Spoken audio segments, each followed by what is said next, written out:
Assalamu алейкум, урматтуу кой сүйүүчүлөр, чарбагерлер, кутмандуу күнүңүздөр менен. Бүгүн биз сиздерге Жалал Абад облусунун Нокен районундагы Кочкор ата шаарында жайгашкан атактуу Максимустун баласын көрсөтүп беребиз. Ушул келбеттүү кочкор сатыкка коюлду. Азыр мен сиздерге маалыматын берем. Кууттан чыккан арык мезгил экен. Мунун жашы 2,5 жашта, бирок дагы деле 4 диштейт туугандар. Бою 1 метр, денесинин узундугу 1 метр 50 сантиметр. Кулагы 20-22 сантиметрдин аралыгы экен.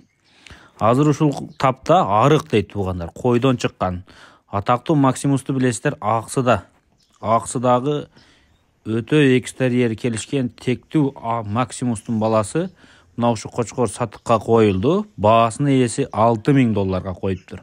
Сандан сапатка өтөйүн, тектүү кара түстөгү кочкор керек десеңиздер, дал ушул кочкорду көрүңүздөр, сандан сапатка өтүңүздөр туугандар. Тектүүдөн тектүү туулат дейт.